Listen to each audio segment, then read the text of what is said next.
August ತಿಂಗಳಲ್ಲಿ ತುಲಾರಾಶಿಯವರ ಒಂದು ಭವಿಷ್ಯದ ದರ್ಪಣ ಯಾವ ರೀತಿಯಾಗಿರುತ್ತೆ ಅಂತ ತಿಳಿದುಕೊಳ್ಳತಕ್ಕಂತಹ ಪ್ರಯತ್ನವನ್ನು ನಾವು ಮಾಡೋಣ. ತುಲಾರಾಶಿಯವರಿಗೆ ರಾಶಿಯ ಅಧಿಪತಿಯಾದಂತಹ ಶುಕ್ರ 12ನೇ ಮನೆಯಲ್ಲಿ ಇರತಕ್ಕಂಥದ್ದು. ಜೊತೆಯಲ್ಲಿ ಕರ್ಮಸ್ಥಾನದಲ್ಲಿ ಕೇಂದ್ರದಲ್ಲಿ ಗುರು ಇದ್ದಾನೆ. ಬುಧ ರವಿಯ ಒಂದು ಸಂಯೋಜನೆ ಕೂಡ ಇದೆ. 11ನೇ ಮನೆಯಲ್ಲಿ ಕೇತು ಮತ್ತು ಪಂಚಮ ಭಾವದಲ್ಲಿ ರಾಹು, ಷಷ್ಠ ಭಾವದಲ್ಲಿ ಶನಿ ವಕ್ರಿಯಾಗಿರತಕ್ಕಂಥದ್ದು. ಇದು ಆಗಸ್ಟ್ ತಿಂಗಳಲ್ಲಿ ತುಲಾರಾಶಿಯವರ ಒಂದು ಪ್ರಮುಖವಾದಂತಹ ಗ್ರಹಸ್ಥಿತಿ. ಇದಕ್ಕೆ ಅನುಗುಣವಾಗಿ ಆಗಸ್ಟ್ ತಿಂಗಳಲ್ಲಿ ತುಲಾರಾಶಿಯವರು ಏನನ್ನು ಮಾಡಬೇಕು, ಏನನ್ನು ಮಾಡಬಾರದು, ಯಾವ ದಾರಿಯಲ್ಲಿ ಹೋದರೆ ಅವರ ಜೀವನದಲ್ಲಿ ಅಭಿವೃದ್ಧಿ, ಪ್ರಗತಿ, ಯಶಸ್ಸನ್ನು ಕಾಣುವುದಕ್ಕೆ ಸಾಧ್ಯ. ಜೊತೆಯಲ್ಲಿ ಕೌಟುಂಬಿಕ ವ್ಯವಹಾರಗಳು, ಆರ್ಥಿಕ ವ್ಯವಹಾರಗಳು ಇವೆಲ್ಲ ಯಾವ ರೀತಿಯಾಗಿ ಈ ತಿಂಗಳು ನಡೆಯುತ್ತೆ, ಜೊತೆಯಲ್ಲಿ ಯಾವ ರೀತಿಯಾಗಿ ಒಂದು ಭಾಗ್ಯೋದಯ ಆಗತಕ್ಕಂತಹ ಯೋಗಗಳು ಏನಾದರೂ ಇದೆಯಾ, ನಷ್ಟ ಅಥವಾ ಲಾಭ, ಈ ರೀತಿಯಾದಂತಹ ವ್ಯಾಪಾರ ವ್ಯವಹಾರಗಳಲ್ಲಿ ಏನಾದರೂ ಇದೆಯಾ ಅನ್ನತಕ್ಕಂತಹ ಎಲ್ಲ ವಿಷಯಗಳನ್ನು ಕೂಡ ನಾವು ತಿಳಿದುಕೊಳ್ಳೋಣ. ಈ ತುಲಾರಾಶಿಗೆ ಪ್ರಮುಖವಾಗಿ ರಾಶ್ಯಾಧಿಪತಿಯಾದಂತಹ ಶುಕ್ರ ಈ ತಿಂಗಳಲ್ಲಿ ಮಿಥುನ ರಾಶಿ, ಕರ್ಕಾಟಕ ರಾಶಿ, ಸಿಂಹರಾಶಿಯಿಂದ ನಂತರದಲ್ಲಿ ತುಲಾರಾಶಿ ಶುಕ್ರ ಕನ್ಯಾ ರಾಶಿಗೆ ಬಂದಿರತಕ್ಕಂಥದ್ದು. ಜೊತೆಯಲ್ಲಿ ದಶಮ ಸ್ಥಾನದಲ್ಲಿ ಗುರು ಇದ್ದರೆ ಗುರುಬಲ ಇಲ್ಲ ಅಂತೇಳಿ ಹೇಳ್ತಾರೆ.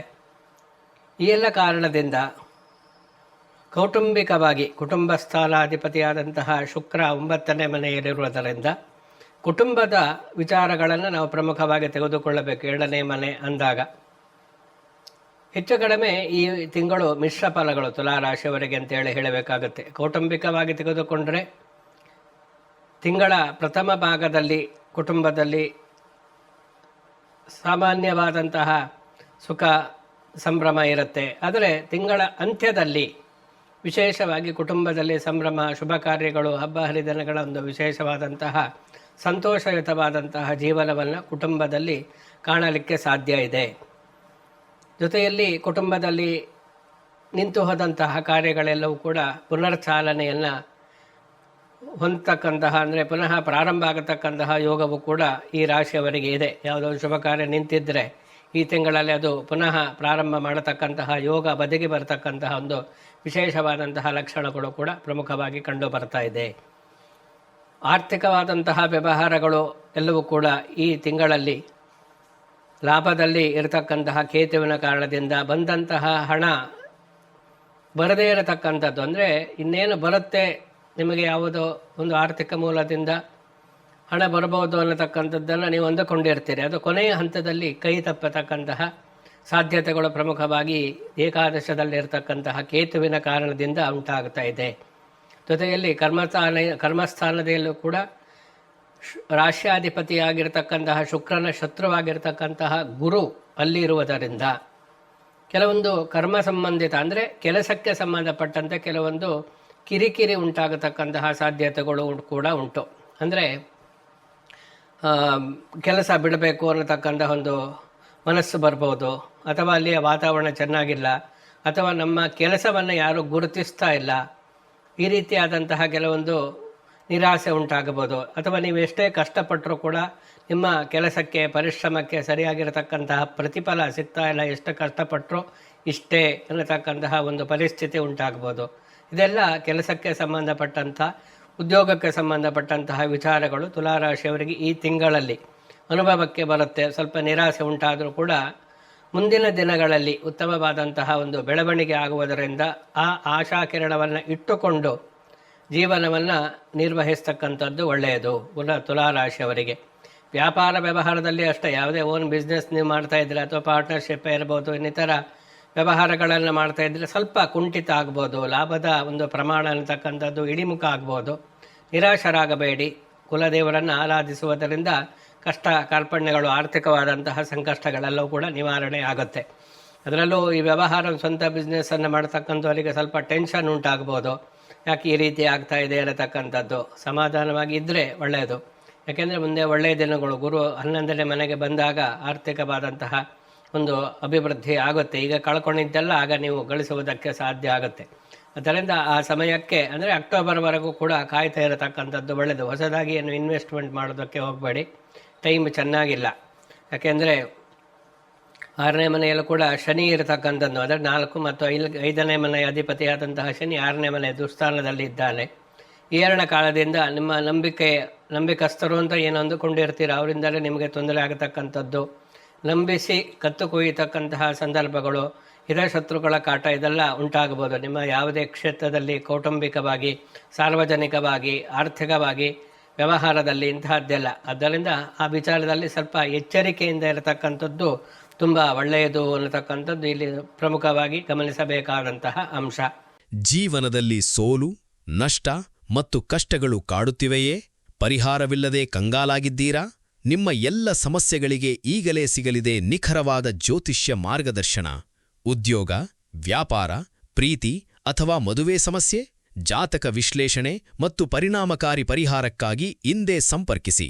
ಪ್ರಖ್ಯಾತ ಜ್ಯೋತಿಷಿಗಳು ಗುರೂಜಿ ಡಾಕ್ಟರ್ ವಿದ್ಯಾತೀರ್ಥ ಭಟ್ ಅವರಿಂದ ನಿಖರವಾದ ಜಾತಕ ವಿಶ್ಲೇಷಣೆ ಮತ್ತು ಸೂಕ್ತ ಮಾರ್ಗದರ್ಶನ ಪಡೆಯಿರಿ.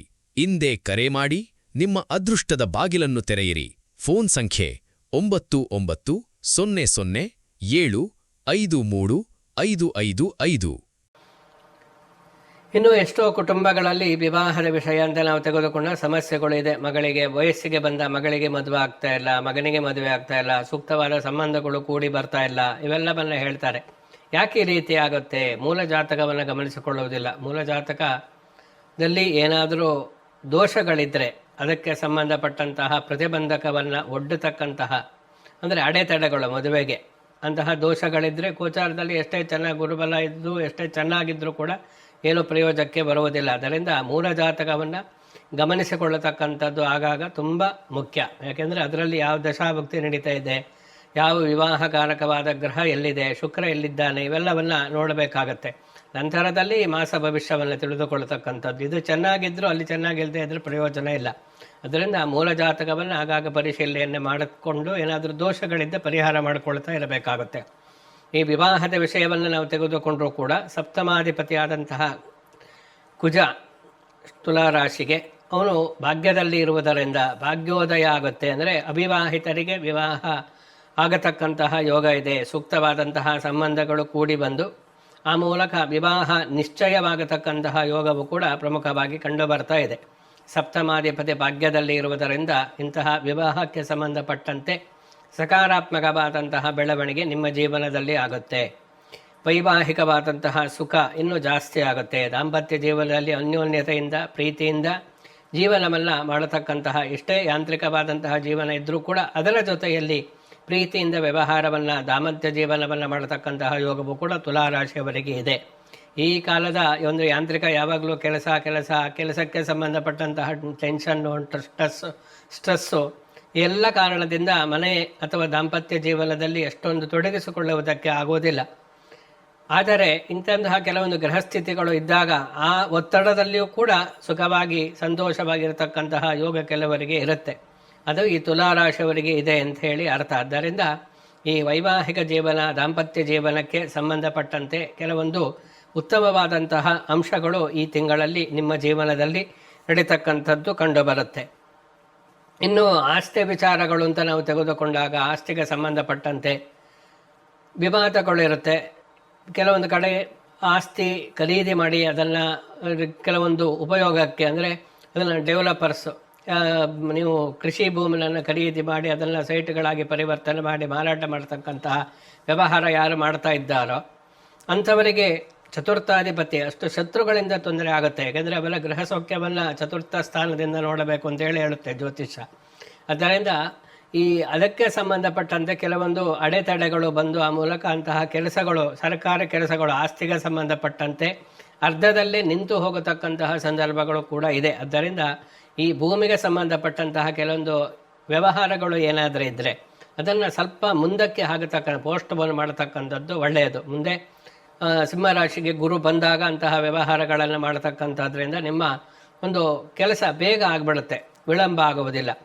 ಜೊತೆಯಲ್ಲಿ ನಿವೇಶನ ಖರೀದಿ ಅಥವಾ ಮನೆ ಖರೀದಿ ಮಾಡತಕ್ಕಂಥದ್ದು, ಒಂದು ಫ್ಲಾಟನ್ನು ಖರೀದಿ ಮಾಡ್ತಕ್ಕಂಥ ಇಂತಹದ್ದೆಲ್ಲ ಸ್ವಲ್ಪ ಮುಂದಕ್ಕೆ ಹಾಕಿ ಒಂದು 2-3 ತಿಂಗಳು ಮುಂದಕ್ಕೆ ಹಾಕ್ಬಿಟ್ಟು ನಂತರದಲ್ಲಿ ಅಂತಹ ವ್ಯವಹಾರವನ್ನು ಮಾಡತಕ್ಕಂಥದ್ದು ಭವಿಷ್ಯದ ಒಂದು ದೃಷ್ಟಿಯಿಂದ ಒಳ್ಳೆಯದು. ಯಾವುದೇ ವಾಹನ ಖರೀದಿ ಇರಲಿ, ಸೈಟ್ ಖರೀದಿ ಮಾಡ್ತಕ್ಕಂಥದ್ದು ಇರ್ಬೋದು, ಯಂತ್ರೋಪಕರಣಗಳ ಖರೀದಿ ಮಾಡ್ತಕ್ಕಂಥದ್ದು ಇರ್ಬೋದು, ಯಾವುದೇ ಆದರೂ ಕೂಡ ಖರೀದಿ ಈ ತಿಂಗಳಲ್ಲಿ ಅಷ್ಟೊಂದು ಒಳ್ಳೆಯದಲ್ಲ. ತುಲಾರಾಶಿಯವರಿಗೆ ಸ್ವಲ್ಪ ಮುಂದಕ್ಕೆ ಆಗತಕ್ಕಂಥದ್ದು ಒಳ್ಳೆಯದು ಅನ್ನತಕ್ಕಂಥದ್ದು ಇಲ್ಲಿ ಪ್ರಮುಖವಾದಂತಹ ಅಂಶ. ಜೊತೆಯಲ್ಲಿ ಒಂದು ವಿಶೇಷವಾಗಿ ಪಂಚಮ ಭಾವ ಇವೆಲ್ಲ ನಾವು ನೋಡಿದಾಗ ಪಂಚಮ ಭಾವದಲ್ಲಿ ಇರತಕ್ಕಂತಹ ರಾಹುವಿನ ಕಾರಣದಿಂದ ಮಕ್ಕಳಿಗೆ ಕೆಲವೊಂದು ಚರ್ಮ ಸಂಬಂಧಿತವಾದಂತಹ ನೋವು ಅಥವಾ ಕಾಯಿಲೆ ಕಾಣತಕ್ಕಂತಹ ಸಾಧ್ಯತೆಗಳು ಇರುತ್ತೆ. ಜೊತೆಯಲ್ಲಿ ನಿಮಗೂ ಕೂಡ, ಯಾಕೆಂದರೆ ಪೂರ್ವ ಪುಣ್ಯ ಸ್ಥಾನ ಅಂತೇಳಿ ಹೇಳ್ತೀವಿ. ಆದ್ದರಿಂದ ಅಂತಹ ಜನ್ಮಾನುಗತವಾದಂತಹ ಕರ್ಮಕ್ಕೆ ಅನುಸಾರವಾಗಿ ರೋಗಬಾಧೆ, ಅನಿರೀಕ್ಷಿತವಾದಂತಹ ರೋಗ ಬಾಧೆ ಬಾಧಿಸತಕ್ಕಂತಹ ಲಕ್ಷಣಗಳು ಪ್ರಮುಖವಾಗಿ ಕಂಡು ಬರ್ತಾ ಇದೆ. ಆದ್ದರಿಂದ ನಿಮ್ಮ ಆರೋಗ್ಯದ ವಿಚಾರದಲ್ಲಿ ಎಚ್ಚರಿಕೆಯಲ್ಲಿ ಇರಿ. ಮತ್ತು ನಿಮ್ಮ ಮಕ್ಕಳ ವಿಚಾರದಲ್ಲಿ, ಅದರಲ್ಲೂ ಕೂಡ ಚಿಕ್ಕ ಪುಟ್ಟ ಮಕ್ಕಳಾಗಿದ್ದರೆ ಸ್ವಲ್ಪ ಹಠ ಮಾಡತಕ್ಕಂಥದ್ದು, ಆಹಾರ ತೆಗೆದುಕೊಳ್ಳುವುದಿಲ್ಲ, ಇಂತಹ ಮಕ್ಕಳಿಂದ ಕೆಲವೊಂದು ಕಿರಿಕಿರಿ ಅಥವಾ ಸಮಸ್ಯೆ ಉಂಟಾಗತಕ್ಕಂತಹ ಸಂದರ್ಭಗಳು ಇದೆ. ಅದು ಆಯಾ ವಯಸ್ಸಿಗೆ ಯಾರ್ಯಾರಿಗೆ ಯಾವ ರೀತಿಯಾಗಿ ಇರುತ್ತೋ ಅದಕ್ಕೆ ಸರಿಯಾಗಿ ಸಮಸ್ಯೆಗಳು ಬರುತ್ತೆ. ಅದರಿಂದ ಮಕ್ಕಳ ವಿಚಾರದಲ್ಲಿ ಎಚ್ಚರಿಕೆಯಿಂದ ಇರಿ.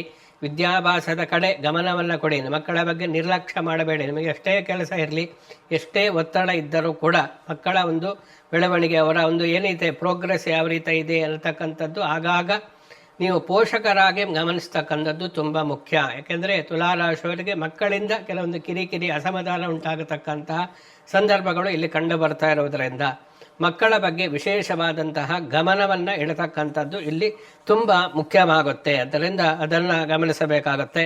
ಜೊತೆಯಲ್ಲಿ ಯಾವುದೇ ರೀತಿಯ ಒಂದು ಅನಾರೋಗ್ಯ ಸಮಸ್ಯೆ ಕಾಡಬಹುದು. ಅದರಲ್ಲೂ ಕೂಡ ಈ ಗುಹ್ಯ ರೋಗಗಳು ಅಂತೇಳಿ ಹೇಳ್ತೀವಿ, ಲೈಂಗಿಕ ರೋಗಗಳು, ಇದು ಕಾಣತಕ್ಕಂತಹ ಸಾಧ್ಯತೆಗಳು ಉಂಟು. ಹೇಳುವುದಕ್ಕಾಗಲ್ಲ, ಅನುಭವಿಸೋದಕ್ಕಾಗಲ್ಲ. ಇಂತಹ ಕೆಲವೊಂದು ಸಮಸ್ಯೆಗಳು ಬರತಕ್ಕಂಥದ್ದು ಇರುತ್ತೆ. ಸೂಕ್ತ ಚಿಕಿತ್ಸೆಯನ್ನು ಪಡೆದುಕೊಳ್ಳಿ. ಜೊತೆಯಲ್ಲಿ ಕೆಲವೊಂದು ಈ ವಾಹನ ಚಾಲನೆಯಲ್ಲಿ ಸ್ವಲ್ಪ ಎಚ್ಚರಿಕೆ ಇರತಕ್ಕಂಥದ್ದು ಒಳ್ಳೆಯದು. ಯಾಕೆಂದರೆ ಷಷ್ಠ ಭಾವದಲ್ಲಿ, 6ನೇ ಭಾವದಲ್ಲಿ ಶನಿ ಇರುವುದರಿಂದ ಕೆಲವೊಂದು ಚಿಕ್ಕ ಪುಟ್ಟ ಅಪಘಾತಗಳು ಆಗತಕ್ಕಂತಹ ಸಾಧ್ಯತೆಗಳು ಕೂಡ ಇರುವುದರಿಂದ ಆ ವಿಚಾರದಲ್ಲಿ ಸ್ವಲ್ಪ ಎಚ್ಚರಿಕೆಯಿಂದ ಇರಿ. ಇನ್ನು ಕಲಾವಿದರು, ಗಾಯಕರಿರ್ಬೋದು, ವಾದಕರಿರ್ಬೋದು, ಇವರಿಗೆ ಉತ್ತಮವಾದಂತಹ ಒಂದು ಸಮಯ ಇದೆ. ಅಂದರೆ ಒಳ್ಳೆಯ ವೇದಿಕೆ, ವಿಶೇಷವಾದಂತಹ ವೇದಿಕೆ ಸಿಗುತ್ತೆ. ನಿಮ್ಮ ಪ್ರತಿಭೆಗೆ ಸೂಕ್ತವಾಗಿರತಕ್ಕಂತಹ ಒಂದು ಪ್ರೋತ್ಸಾಹ ಅನ್ನತಕ್ಕಂಥದ್ದು ಸಿಗುತ್ತೆ. ಗೌರವ, ಮನ್ನಣೆ, ಯಾವ ನಾಟ್ಯ ಕಲಾವಿದರಾಗಿರ್ಬೋದು, ಯಕ್ಷಗಾನ ಕಲಾವಿದರಾಗಿರ್ಬೋದು, ಅಥವಾ ವಾದಕರಾಗಿರ್ಬೋದು, ಸಂಗೀತಗಾರರು, ಸಿನಿಮಾ ಚಲನಚಿತ್ರಗಳಲ್ಲಿ ಹಾಡನ್ನು ಹಾಡತಕ್ಕಂತಹ ಗಾಯಕರಿರ್ಬೋದು, ಯಾರೇ ಆದರೂ ಕೂಡ ಅವಕಾಶಗಳು ಸಿಗಬೇಕು. ಅವಕಾಶಗಳು ಸಿಕ್ಕಿದರೆ ಮಾತ್ರ ಪ್ರತಿಭೆ ಒಂದು ಹೊರಹೊಮ್ಮುವುದಕ್ಕೆ ಸಾಧ್ಯ. ಆದರೆ ಎಷ್ಟೋ ಜನಕ್ಕೆ ಪ್ರತಿಭೆ ಎಲ್ಲ ರೀತಿಯಲ್ಲಿದ್ದರೂ ಏನು ಪ್ರಯೋಜನಕ್ಕೆ ಆಗುವುದಿಲ್ಲ. ಆದರೆ ಈ ತಿಂಗಳಲ್ಲಿ ತುಲಾರಾಶಿಯವರಿಗೆ ವಿಶೇಷವಾಗಿ ನಿಮ್ಮ ಪ್ರತಿಭೆಗೆ ಸೂಕ್ತವಾದಂತಹ ಒಂದು ಪುರಸ್ಕಾರ, ವೇದಿಕೆ ಇವೆಲ್ಲ ಸಿಗತಕ್ಕಂತಹ ಸಾಧ್ಯತೆಗಳು ಕೂಡ ಪ್ರಮುಖವಾಗಿ ಕಂಡು ಬರ್ತಾ ಇದೆ. ಒಟ್ಟಿನಲ್ಲಿ ಈ ತಿಂಗಳು ಮಿಶ್ರ ಫಲ ಅನ್ನತಕ್ಕಂಥದ್ದು ತುಲಾರಾಶಿಯವರಿಗೆ ಅನುಭವಕ್ಕೆ ಬರುತ್ತೆ. ದೇವಿಯ ಒಂದು ಆರಾಧನೆಯನ್ನು, ಮಹಾಲಕ್ಷ್ಮಿಯ ಸ್ತೋತ್ರಗಳನ್ನು ಪಠಿಸಿ, ದೇವಿ ದೇವಸ್ಥಾನದಲ್ಲಿ ಅರ್ಚನೆ ಪೂಜೆಗಳನ್ನು ಮಾಡಿ, ಈಶ್ವರನಿಗೆ ಪ್ರದೋಷ ಕಾಲದಲ್ಲಿ ವಿಶೇಷವಾಗಿ ಬಿಲ್ವಾರ್ಚನೆಯನ್ನು ಮಾಡತಕ್ಕಂಥದ್ದೇನಿದೆ, ಇವೆಲ್ಲ ಮಾಡುವುದರಿಂದ ಇನ್ನೂ ಉತ್ತಮ ಫಲವನ್ನು ಪಡೆಯುವುದಕ್ಕೆ ಸಾಧ್ಯವಾಗುತ್ತೆ. ಶುಭಮಸ್ತು. ಸಮಸ್ತ ಸನ್ಮಂಗಳಾನಿ ಭವಂತು.